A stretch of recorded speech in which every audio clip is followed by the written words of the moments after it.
तुम्हा सगळ्यांचं खूप खूप स्वागत आहे.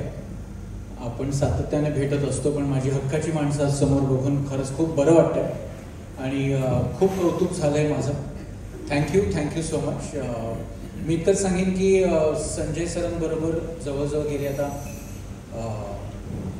18 वर्ष असोसिएशन आहे. आम्ही 2006 भेटलो होतो आणि काम सुरू केलं ऑफकोर्स 2010-11 पासून. अमितजींबरोबर मीरा एंटरटेनमेंट बरोबर सुरुवात केली होती मुंबई. आमचं रिलेशन 16 वर्षांचं आहे. आणि मगाशी तू म्हटल्याप्रमाणे मला जनरली कम्फर्ट झोनमध्ये आणि माझ्या त्या माणसांबरोबर काम करायला फार आवडतं आणि त्यामुळे मी माझं काम अर्ध्याधिक सोपं करून घेतो. कारण का माझ्याबरोबर मग अविनाश विश्वजित सारखे दिग्गज म्युझिक डिरेक्टर्स असोसिएटेड असतात, अभिजित गुरु सारखा लेखक असोसिएटेड असतो.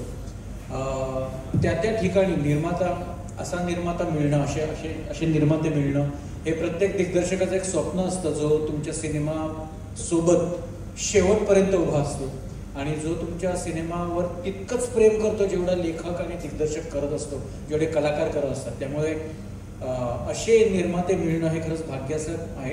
आणि मला फार असं वाटतं की माझ्या आजपर्यंतच्या करिअरमध्ये मला हे असे निर्माते सातत्याने मिळत राहिले किंवा मी सातत्याने फक्त त्यांच्याचकडे जातो, कारण का माझा स्वार्थ असतो.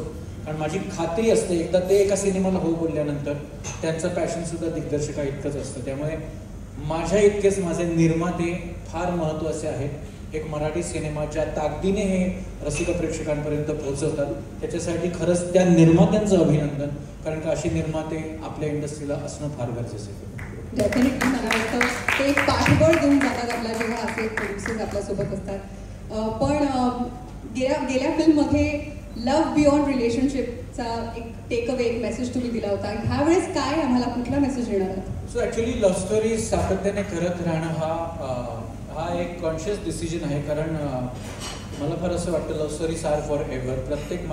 प्रत्येकाला कधी ना कधीतरी आयुष्यात प्रेमात पडायचं असतं, पडावं लागतं, पडण्याची इच्छा असते आणि ती इच्छा कधीच संपत नाही.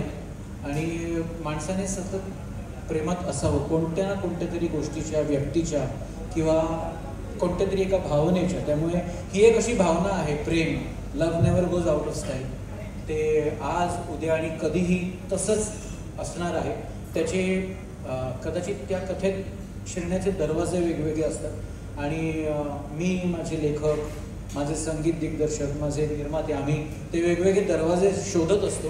पण मुळात प्रेम ह्या गोष्टीवरच इतकं प्रेम आहे की ते प्रत्येक वेळी वेगवेगळ्या पद्धतीने रसिक प्रेक्षकांसमोर आणि सर्वात पहिल्यांदा लिहिताना ते आम्हाला किती प्रत्येक वेळी सरप्राईज करेल या गोष्टीकडे आमचं लक्ष असतं.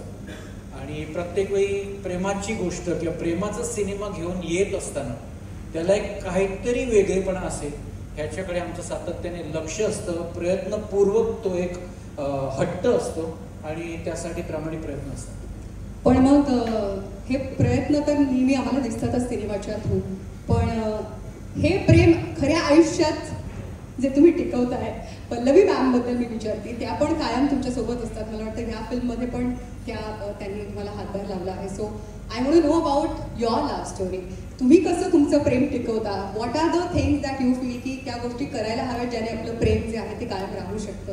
ही तुमची प्रेमाची गोष्टही कळू देत, बरोबर ना? माझ्या लव्ह स्टोरीबद्दल डिटेलमध्ये बोलू आपण नंतर. पण आमचं प्रेम आणि आमचं लग्न आणि आमचं कुटुंब टिकवण्यात आणि खंबीरपणे धरून ठेवण्यात तिचा सिंहाचा वाटा आहे. तिच्या सपोर्टशिवाय मी आज इथपर्यंत पोहोचलो नसतो. कारण का तुमची प्रेमाची गोष्ट किंवा तुमची कष्टाची गोष्ट तुमच्या घरापासून सुरुवात होते आणि जोपर्यंत तुम्हाला तुमचा बेटर हाफ तेवढ्याच ताकदीने सपोर्ट करत नाही तोपर्यंत तुमची कष्टाची गोष्ट प्रेमाच्या गोष्टीमध्ये कन्वर्ट होते. म्हणूनच कदाचित तुमच्या स्टोरीज आम्हाला इतक्या कन्वे होतात आणि इतक्या पटतात देखील. So thank you so much. तुम्ही तुमचं मनोगत व्यक्त केलं आणि I would like to you can have your seat please. Thank you sir. सर्वात आधी जे तुम्ही आता बघितलं ट्रेलर किंवा या सिनेमाविषयी जे आपण सगळं काही बोललेलो आहे, मला वाटतं ती सगळी जादू आहे या टीमची. म्हणजे सतीश राजवाडे सर असतील, आपले प्रोड्युसर आहेत संजय सर, तर ह्या सगळ्या टीमची, आपले म्युझिक डायरेक्टर आहेत, तर ह्यांनी ही जादू बऱ्याच वर्षांपासून करून ठेवलेली आहे. आणि मला वाटतं की जसजशी प्रेमाची परिभाषा बदलत जाते तसतसं ते स्वतःमध्ये बदल घडवून त्या काळानुसार एक काहीतरी असं एक प्रोडक्ट घेऊन येतात, ते त्या काळाला रिप्रेझेंट करणारी एक प्रेमाची गोष्ट घेऊन येतात. तर मला वाटतं मी फक्त माध्यम आहे की म्हणजे या माध्यम थ्रू आता ही गोष्ट सांगितली जाते आणि मला आनंद आहे की मी या गोष्टीसाठीचा माध्यम आहे. जसं तू म्हणाली तसं अर्थातच प्रत्येक कलाकाराला हवं असतं की सतीश सरांबरोबर काम करायची इच्छा असते, पण मी तुम्हाला सांगतोय त्यांच्याबरोबर काम केल्यानंतर ती इच्छा जी आहे ना त्याचं काय होऊ शकतं हे फक्त मला माहिती आहे. कारण इतके ते माणूस म्हणून इतके गोड आहेत आणि दिग्दर्शक म्हणून मला वाटतं की त्यांनी ज्या पद्धतीने आम्हाला हँडल केलेलं आहे, ज्या पद्धतीने ते आम्हाला सूट देतात, ज्या पद्धतीने त्यांच्याबरोबर काम, कुठलंच दडपण नसतं तुम्हाला काम करताना त्यांच्याबरोबर. ते इतकी मोकळीक देतात की त्याचं वेगळं एक दडपण येतं आपल्याला की आता आपल्याला काय चांगलं करायचं आहे, की ज्यांना कसं आपण इम्प्रेस करू शकू किंवा हा सीन अजून कसा चांगल्या पद्धतीने करू शकू आपण. एक एक दिवस एक एक क्षण मला लक्षात आहे त्यांच्याबरोबर काम केल्याचं. त्या दिवशी आम्ही बऱ्याच वेळानंतर भेटल्यावरही मला असं झालं की परत सगळ्या गोष्टींचा उजाळा मिळाला आणि एक एक सीन एक एक गोष्ट जेवढ्या पॅशनेटली ते करतात ना की ते पॅशन तुम्हाला मोटिवेट करत राहतं काम करण्यासाठीचं. तिथे फक्त आणि फक्त कामाविषयीच बोलणं होतं. मला खरं तर असं वाटतं की त्यांच्याकडे बघितल्यावर त्यांची पर्सनॅलिटी बघून ते जेवढे कमी बोलतात, मला खरं तर भीती वाटली होती सर तुमची सुरुवातीला, आणि मला असं वाटतं की बऱ्याच लोकांना ती वाटत असावी की बरोबर की नाही. पण ते इतकं तुम्हाला मोकळं करतात काम करताना किंवा इतकं समजून घेतात. मला खूप आनंद आहे की मी सतीश सरांबरोबर काम केलं याचा, आणि मला त्यांचा एक गुण खूप आवडतोय ज्याच्याबद्दल तू म्हणालीस ते, की ते त्यांच्या माणसांबरोबर सतत काम करत राहतात. तर अच्छा, म्हणजे पुढचा क्लू दिला आहे की पुढे मी पण फॅमिली आहे. तर ललित, प्रेमाची गोष्ट 3 मध्ये पण दिसणार का आता? कारण आता मुंबई पुणे मुंबई 3 पर्यंत येऊन गेले सिनेमा. नक्कीच मी तरी माझ्या बाजूने पूर्ण रेडी आहे. पण मला ते परत एकदा तेच म्हणायचे की ही जी जोडी आहे इतकी वर्ष सातत्याने तुम्हाला चांगले सिनेमे देणं, आणि नुसतेच चांगले सिनेमे न देता ते बॉक्स ऑफिसवर सुद्धा इतकं चांगलं वर्क करणं. सरांनी माणसं जोडली आहेत आणि त्या माणसांबरोबर ते काम करतात, ते बरोबरच आहे. पण ही फक्त त्यांच्याबरोबर काम करणारी माणसं नाही आहेत, मला वाटतं प्रेक्षक सुद्धा त्यांनी कमावलेले आहेत आणि ती माणसं सुद्धा त्यांनी जोडली आहेत त्यांच्याबरोबर, जे सातत्याने त्यांच्या कामावर त्यांच्यावर विश्वास टाकतात आणि म्हणून ते त्या थिएटरमध्ये जाऊन त्यांनी बनवलेली प्रत्येक कलाकृती बघतात. आणि म्हणून हा विश्वास संजय सरांना सुद्धा आहे की हा सिनेमा सुद्धा लोक तसाच उचलून करतील आणि बघतील. नक्कीच ही खात्री मला वाटतं प्रेक्षकांना पण आहे. तू जसं म्हणालास की ते काय म्हणजे अगदी त्यांचे स्पॉट दादापासून ते सगळे त्या सगळ्या फॅमिलीला घेऊन ते पुढे जातात, आणि प्रेक्षक म्हणजे अर्थात त्यांची एक्सटेंडेड फॅमिलीच आहे. त्याशिवाय चित्रपट सुपरहिट होऊच शकत नाही. त्यांच्यावर प्रेम असल्यामुळे तुमची कलाकृती बघूनच आम्हाला वाटतं की परत परत सिनेमा बघावा. आणि रुचा, तुम्हाला सांग की ऑलरेडी तुझी सुरुवात खूप जोरदार झाली होती, पण if you have to relive one day ह्या शूटिंगच्या दरम्यानचा, तर कुठला दिवस तुला परत जगायला आवडेल? असा एक दिवस नाही आहे खरं तर. आमची एंटायर ओल्या सांजवेळी 2.0ची जे शूटिंग होतं गाण्याचं, त्याच्यात मी आता तेच अमितजींना सांगत होते आणि अभिजितला सांगत होते की मला खूप मजा आली आहे ते एंटायर गाणं शूट करताना. आणि इट्स रोड ट्रिप. प्रत्येकालाच, आपल्याला सगळ्यांनाच आवडते रोड ट्रिप, आणि आम्ही ते गाणं शूट करता करता एवढी मजा केली आहे, आणि तेच माझ्या मते ट्रान्सलेट पण झालं आहे. मला प्रत्येक दिवस परत ह्या चित्रपटाचा शूट करायला आवडेल, कारण to be directed by Satish sir in your second movie हे माझ्यासाठी खूप मोठी गोष्ट आहे. आणि ललित जसं म्हणाला तसं एक सिनेमा पुरत नाही, तुम्हाला अजून सिनेमे करण्याची इच्छा होते त्यांच्याबरोबर.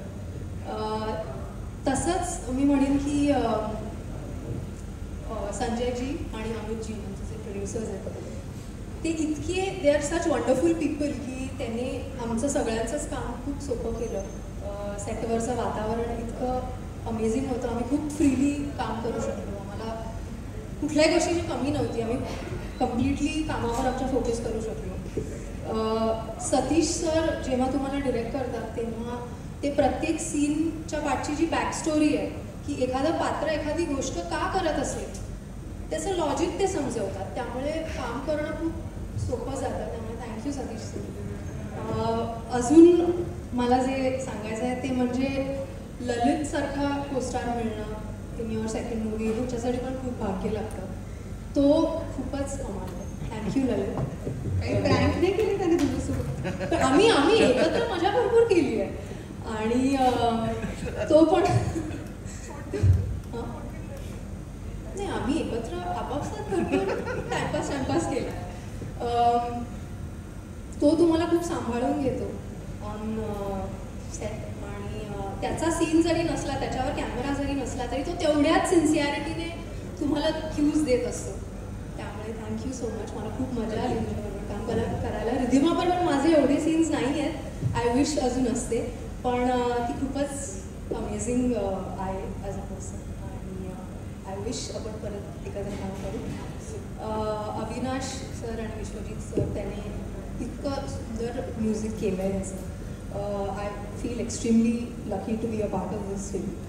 आणि आमचे जे बाकीचे माझे जे को ॲक्टर्स आहेत रमाकांत दायमाजी इथे बसले आहेत, प्रसाद ज्याने आमच्या मित्राचं काम केलं आहे, रेश्मा रामपूर पूजा, त्यांच्या सगळ्यांबरोबरच काम करायला मला खूप मजा आली. अविनाश सर इथे नाही आहेत पण त्यांच्याकडनं पण आम्हाला खूप शिकायला मिळालं. तेव्हा आमचे सीन्स नसायचे तेव्हा पण आम्ही बिहाइंड द मॉनिटर बसायचो आणि खूपच शिकायला मिळालं.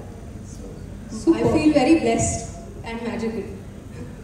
आणि you have done a wonderful job. कारण तुझ्या सगळ्या एक्सप्रेशन्समधनं, तुझ्या गाण्यामधनं, तुझ्या ह्या सगळ्या तुमच्या ट्रेलरमधनं आम्हाला कळतं की तू किती जीव ओतून काम केलंस. तर तुला खूप खूप शुभेच्छा.